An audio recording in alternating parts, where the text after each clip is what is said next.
Triumph has finally confirmed the presence of the Speed 400 and Scrambler 400X. We've got the full spec, release date and information here for you. Let's have a look at the first bikes to come from Triumph's collaboration with BAJAJ. And these things could be serious fun on the road and off it. So welcome to Bike Matters. So Triumph has finally looped us in on the confirmation of the fact that the Speed 400 and Scrambler 400X that we've seen rumoured and a few spy shots for a long time now. But we finally got some official details and information and a first look at these bikes. Triumph say that this is going to be born into a peerless bloodline and it's going to be taking the heritage and history to a whole new untouched segment for Triumph. It's wicked stuff and really exciting times, especially for A2 riders in the UK, Europe and Asia. Not only does this announcement confirm the existence of these bikes that are from a 5-year partnership between BAJAJ and Triumph, and this was announced back in 2021, but they both give the release date, which is December 2023, for these to be released in the UK for the dealers here. And in India, so listen up Triumph fans in India, it's going to be from July and August, and that's fantastic. That's literally next week or in a few weeks' time that these bikes could be in India. But Triumph do say that the worldwide release date is going to be early 2024, so we'll have to wait and see when we get the final release dates here. But it looks like Triumph Indy fans are well in luck, and these Scrambler and Speed 400 models are going to be zipping about the streets very soon. But let's get into the spec and talk about the bikes and what we know about them so far. So both of these bikes are built from the ground up with all new parts, and of course underpinning both the Mini Speed and the Diddy Scrambler are going to be the TR series engines, which are brand new and they exceed Euro 5 requirements, and both have the single-cylinder liquid-cooled motor that we're expecting. It's a 398cc motor. It's got 4 valves and a double overhead camshaft. And max power is going to be around 39.5 brake horsepower at 8,000 revs. And torque figure is going to be around about 37.5 newton meters at 6,500 revs. The red line is 9,500 revs per minute. And they basically say it's going to be a signature Triumph delivery from the motor. You've also got a Bosch electronic fuel injection system and a stainless steel silencer for both of the models. Though I have had a look at the photos, of course, and you can see the individual styling there with the Scrambler having a sort of twin exhaust can, which looks very nice. Both will have a ride-by-wire throttle, torque assist clutch and slip assist. They'll have 6 gears and of course they'll be A2 compliant for riders in the UK. Of course, Triumph are straight up targeting younger and newer riders here and those who are genuinely new to riding, especially the experienced riders who may be looking at having a sort of weekend toy or a step down from the higher models, maybe a bigger Triumph Speed or Scrambler model. And especially noting that in Asian countries, 400cc is absolutely considered a big bike. And I found this out myself riding in India. You don't really need to exceed 80 miles an hour. Speaking of which, top speed might well be over 90 miles per hour here, but we'll have to wait and see when we ride that. The bikes are going to be assembled in India by BAJAJ, and that may be the reason that these bikes are going to be available sooner for the Indian market. It may even be an exclusivity deal there. They're also going to be assembled in Thailand and Brazil at the Triumph plants there.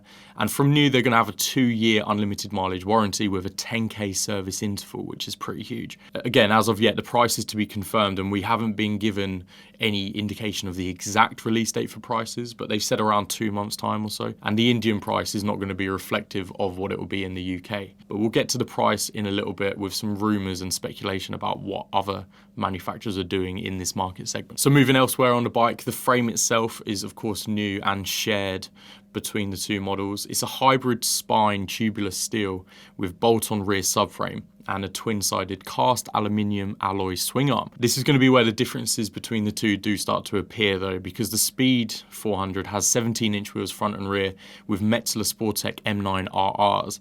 The Scrambler itself has a 19-inch front wheel and a 17-inch rear, and it will have the Metzeler Karoo street hoops on, which is a dual-purpose tyre with good on- and off-road grip for hooning about on the light trails. Both do feature big piston 43mm upside-down forks, and the Scrambler has 10mm more travel with 150mm travel. The rear suspension is a gas monoshock RSU with external reservoir and preload adjustment. It's 150mm travel for the Scrambler and 130mm for the Speed. The Scrambler will also have a wider bar with the width listed as 825mm to the Speed 795mm. So this is really going to be setting the bikes up so that the Scrambler is quite upright and good for hooning about off-road and standing up on the pegs. Braking power is provided by Brie by Brew. And it's got a 300mm front disc with a 4-piston radial caliper on the Speed and a bigger 320mm disc with 4-piston caliper on the Scrambler. Both will feature the same 230mm disc with floating caliper at the rear, though the ABS can be switched off on the Scrambler, as well as switchable traction control for both. So the Scrambler is slightly specced up here, suited for some rougher riding and some jaunts off-road, and as which it might be a little bit more expensive to buy than the Speed because it's got slightly specced up bits here and there. You'll have a 13-litre fuel tank on both of these, and that's going to be getting around about 80 miles per gallon, but of course we need to ride it to confirm that. And the wet weight is going to be listed at 170 kilograms for the Speed 400 and 179 kilograms for the Scrambler 400X. Due to the large wheel and longer travel suspension, the seat height for the Scrambler is a little bit taller at 835mm, and the Speed is 790mm for the seat. The Scrambler is basically longer, wider, taller with a larger wheelbase, and it's going to have matched up rake and trail to suit off-roading, but the Speed is still going to be nice and nimble and lovely to ride around on the road. So whether or not you're looking at just the style differences, they will ride a little bit different, which is going to be quite interesting to see. Finally, both models do have an analog dial and LCD instrument panel, and that will display the range remaining and your usual key bits of info like the gear indicator, and you've got a USB-C socket up front for your gadgets, plus a factory-fitted anti-theft immobilizer as standard. So looking at the styling and the general appearance of these bikes, both look stunning, I've got to say, and they're going to be available in 3 different colours for each model. So the Speed 400 is going to be coming in a black, red or blue,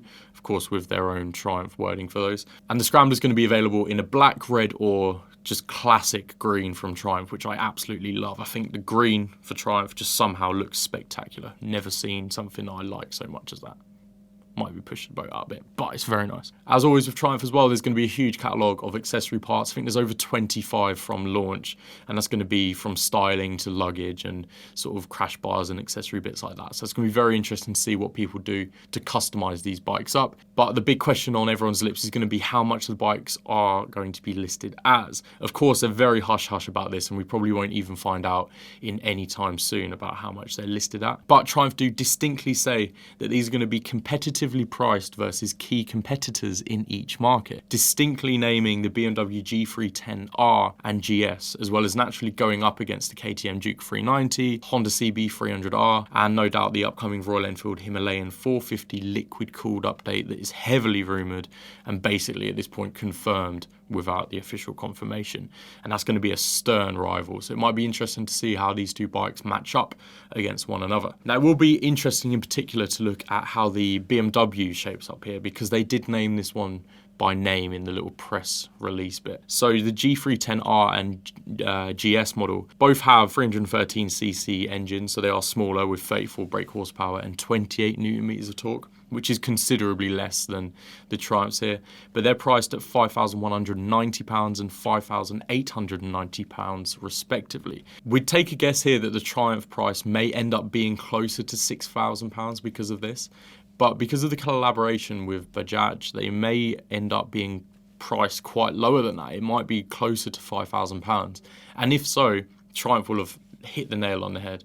But I'll have to hold my thoughts on that, because if they are closer to £6,000, that's still quite a good price for a 400cc bike. It will also be interesting to see how the Royal Enfield Himalayan 450 shapes up for these bikes, because purely they are a fantastic bike and very popular, and Royal Enfield are known for throwing the bikes in at a very competitive price. I mean, we've recently ridden the Classic 350 and Hunter 350 here, and they're priced in at around £4,000, £4,500, and that's hugely competitive on this market. So it'll be very interesting to see how this does. Now we are due to head out to the Triumph factory very soon to see these bikes in the metal, so I'll have a little snoop around the factory and see what I can find out from Triumph themselves, and see if I can speak to anyone to find out about how important these models are going to be for the Triumph brand. So stay tuned for more on these models. Of course, we're going to try and get a review on these as well as soon as we can, but subscribe to stay up to date with us here at Bike Matters. In any case, I think we'll leave it there, and you'll stay tuned for the next video that will come out very soon with me at the factory. And what do you think of this reveal? Is it everything you're expecting from Triumph? Have you seen all of the spec and details before and thought this might be actually one for you to consider? And naturally, which one do you prefer, the Speed or the Scrambler 400X? Let us know down in the comments down below. Cheers for watching, and ciao. I'll see you on the next one.